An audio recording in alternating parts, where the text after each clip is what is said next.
Admiral Arun Prakash, former Chief of Naval Staff. We also have with us Vice Admiral P.J. Jacob, retired former Vice Chief of Naval Staff. Air Vice Marshal Vijay Kumar Dayalu is joining us from Delhi. We also have with us General G.D. Bakshi. And representing the politicians tonight, we have Hardeep Puri of the BJP and Sanjay Jha of the Congress. Vice Admiral Jacob, if I can begin with you, you heard the Minister of State in the Prime Minister's office say, political executive, what does the political executive have to do with it? Political executive has nothing to do, with what has happened. They almost seem to be relieved that the Navy Chief has resigned. Well, I would say that while I can appreciate what the Navy Chief has done, but for the political leadership and the government itself to have said that there is no responsibility for what has happened, to me seems a little odd. The thing is that nothing happens in isolation. Ships have to sail. Nothing happens in isolation. The environment that has been created over the last few years has been a very antagonistic one, where every single thing that the services put up has been opposed, right down to even personnel issues, where something goes to ruled by the Supreme Court, it is opposed by the government. We can't understand in the service. This also goes to whatever the equipment, whether it is a procurement, whether it's refurbishment, every single thing takes far too long. We had this submarine which had a major explosion. We are 7 months away, we still have not signed a deal to lift that submarine and to get it moving. Does it take 7 months to take a decision of this sort, which is so vital? That is where we are waiting. What went wrong? You see, politicians, General Bakshi, politicians like to draw this legal technical line. Can you link this incident to the fact that the submarines did not come? Do you have proof to link the indecision of the Defence Acquisition Council to the accident which happened on Wednesday? They make those kind of arguments, General Bakshi, saying that there is no direct link between officers dying and politicians not doing their job or doing their job slowly. What would you say to them? Arnab, I would say that the responsibility is direct. The question is that it is the business of the Ministry of Defence to provide the wherewithal for the armed forces to fight and fight to win. They cannot win on equipment which is 30 to 40 years old. The Navy submarine program is today 10 to 20 years behind schedule. Preempting what they would were say. They supposed say to these be decisions operating. take time. Is this the only country which is procuring equipment for the armed forces? Are the Chinese not procuring equipment for their armed forces? Are the Pakistanis not procuring equipment for their armed forces? Every nation of the world what's so special about India, General Bakshi? But not at the snail's pace, not at the callous pace that we have been going. Arnab, are you aware that your MiG-21 fleet is 30 to 40 years old? Oh yes, I am aware. Are you aware that after 1987 you haven't had a gun to replace the Bofors? Are you aware that your air defense equipment is 30 to 40 years old? Are you aware that your helicopter fleets dates back to the 1970s? Yes, it takes time. But does it take 30 years? Does it take 40 years? What are the MiG-21s? They are flying coffins. But you are consigning our boys to flying coffins. I think this happens only when the political class becomes arrogant and really does not care. For 50%, and you're right about the MiG-21s, I don't know how many politicians, even if they could, would have dared to get into a MiG-21. And I don't know how many politicians, even if they didn't have to do a job but sleep on the bunker, would have the courage to go into submarines that run the risk, like the one in which we had this accident on Wednesday. They don't have the passion, Sanjay Jha. Politicians don't have the will. They don't have the passion. And I find it intriguing that your government, which very quickly covers up scams, the only time the UPA government works fast is when it has to cover up scams. Like when you had to cover up the Augusta Westland scam, you know, A.K. Antony did that very nicely, and so did Palam Raju. When you had to cover up the Tatra truck scam, you did it very, very quickly. But when it comes to decisions such as the acquisition of new submarines, for which money has been allocated, why does it take so long?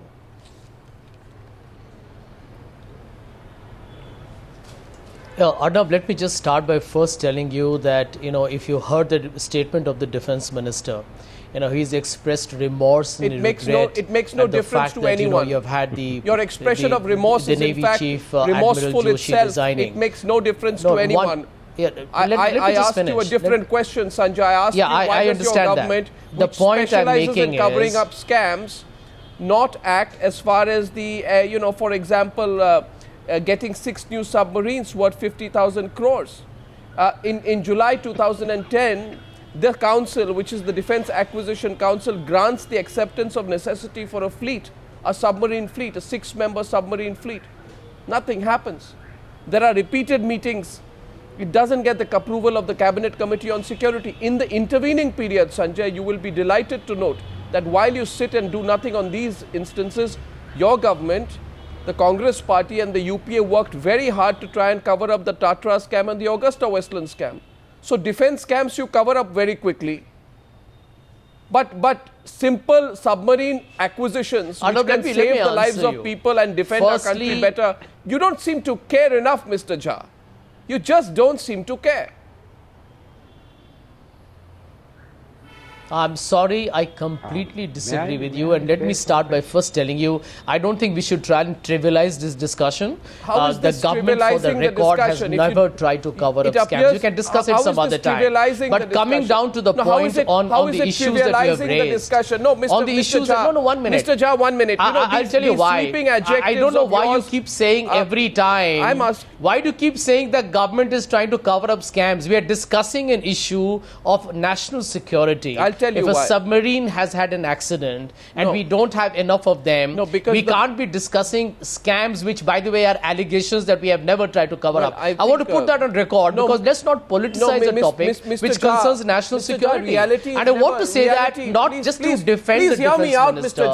You have a man with a high, impeccable credentials, high personal integrity, and who's been doing his job to the best that you have expected of any defense minister for a listen to the uncomfortable reality, which I think you should, I will tell you why I make a link between the two. Because unlike you, Mr. Jha, I don't indulge in empty rhetoric and I'm weak on fact. Tonight you are weak on fact and your rhetoric is so shallow and hollow that it's almost appalling. Mr. Jha, let me tell you this. The acquisition, the ACN, the acceptance of necessity is required for a fleet. And I think if you don't trust me, let's go across to Admiral Arun Prakash and ask him why. Tell me, sir, Admiral Arun Prakash, you've been Chief of the Navy. Is it true or not that the acceptance of necessity for a fleet of new submarines lapsed twice because tenders were not offered due to delays in approval by the Cabinet Committee on Security, which includes the Prime Minister, the Defence Minister, the Finance Minister, the Home Minister and the Minister for External Affairs? Is this true, Admiral Arun Prakash, that it lapsed? Well, yes, it's true that the attention of the government was drawn to the fact that our submarine fleet is rapidly declining and we need urgent replacements as far back as 2004. Yeah. Now, for reasons which are not quite clear, the decision to sign the contract, acquire fresh submarines kept on getting delayed. Why? Longer and longer. Why? Why was it getting Mr. delayed Goswami, I want longer? to just draw your attention to one fact. It's great fun bashing politicians. But let's not stray too far away from the reality of things. Had this government or any of the last 3 governments implemented national security reforms, much of this would not have happened. And by that I mean specifically, had we integrated the armed forces with the Ministry of Defense, then the responsibility would have been collective. The question of a chief resigning may or may not have arisen, and if he had offered to resign, the defense minister was perfectly at liberty to say, look, it is our problem, let's resolve it. There's no need for the chief to go home. So let's focus on the fact that they have not implemented national security reforms. They're not integrated, the armed forces with the MOD. There is no chief of defense staff. Who is they? Who are the day you are referring to, Admiral Arun Prakash? Just one more small point. No, who are the day? Let's not get carried away by hyperbole and say all our MiGs are flying coffins and all our ships are unseaworthy. There are young men and women going out to sea today. Let's not demoralize them. I think the media needs to act with a little more responsibility. Admiral Arun Prakash, thank you for reminding the media of its responsibility. Is it true or not that since 1971-72, 380 of the 872 MiGs have crashed? And I think that's a world record-breaking figure of 43%.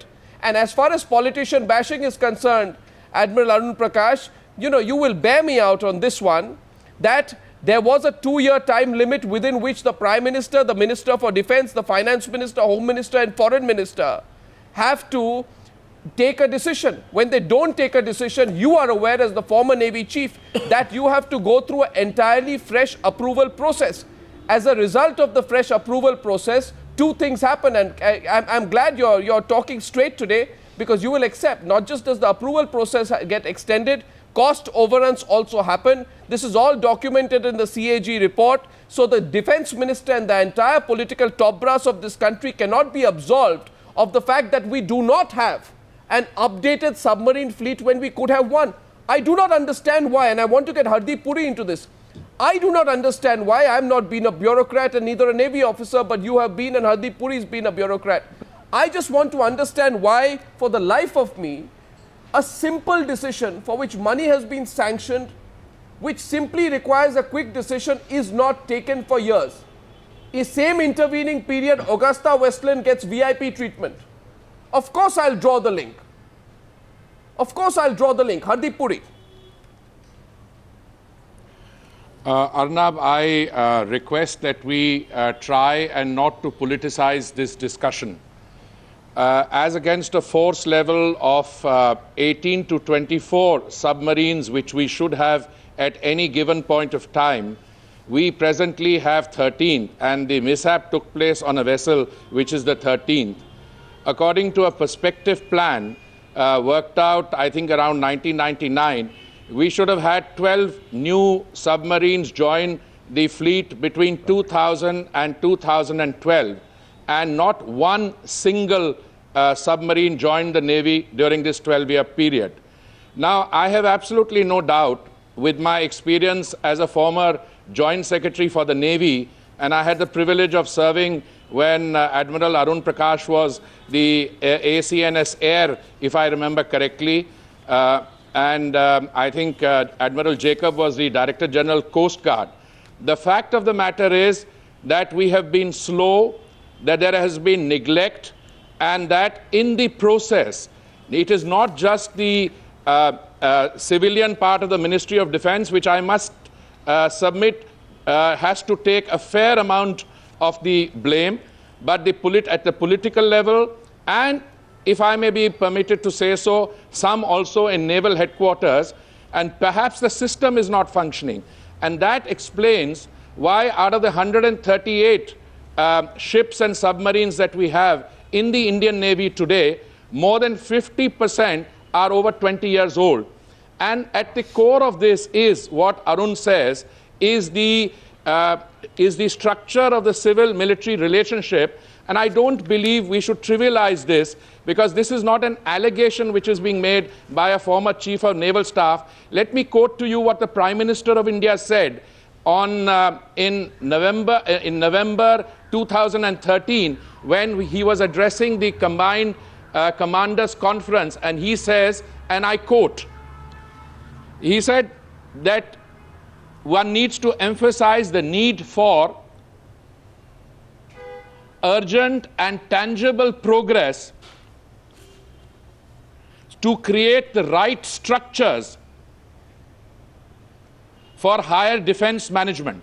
So the problem is well known. Now, this is the statement, problem, Mr. Puri. The problem is well known. No, the problem is well known. 3 things are clear. 1, decision making is not there, right? Secondly, we have an increasingly depleted fleet. Not even the most enthusiastic supporter of this government will say no. We have 61% of the force of frigates as per a CAG report, 44% for destroyers. right? You have an internal defense ministry report which warns of India losing its naval edge to China and Pakistan. These are all government papers. These are not our creation. So the problem is known. Why has the problem not been addressed? Arnab, we are missing the point. No, but why has the problem not been addressed? The point. Can I just come back? Can I just come back? Arun has raised a very fundamental point. He has talked about the resolving the issue of national security reform. Now, the government had set up the Naresh Chandra committee, which was established sometime, I think, in the middle of 2011. They submitted their report in 2012. Sir, let's not committee's recommendation. What do these reports mean? What do these reports mean? I'll tell you. I'll tell you why I find it difficult to have any faith in these reports, because the fact of the matter is, and even Air Vice Marshal Vijay Kumar Dayalu, who I'm told is not completely critical of the government, even he knows. I want to know why we don't have a deep submergence rescue vehicle. Can I explain? No, why don't we have a deep submergence rescue vehicle, which is the greatest priority? Because as far as I know, I was going through the CAG report, the Defense Ministry finalized a contract way back in 2008, but it failed to decide on a submergence rescue vehicle when it was doing so. Now, just explain the logic of this for me. And it also doesn't cost very much. Can I explain this? It cost 300 crores. Why was it not done? Do the men not deserve it? Whom are you asking? Well, I actually would have, you're the expert there, but I would have liked to take that to Air Vice Marshal Dayalu with your permission, because he hasn't come in yet on the broader issue. Arnab, thanks a lot for having me on your show. On which I have... Air Vice, let Air Vice Marshal come in, then I'm coming back to you for a second round. Yes, go ahead.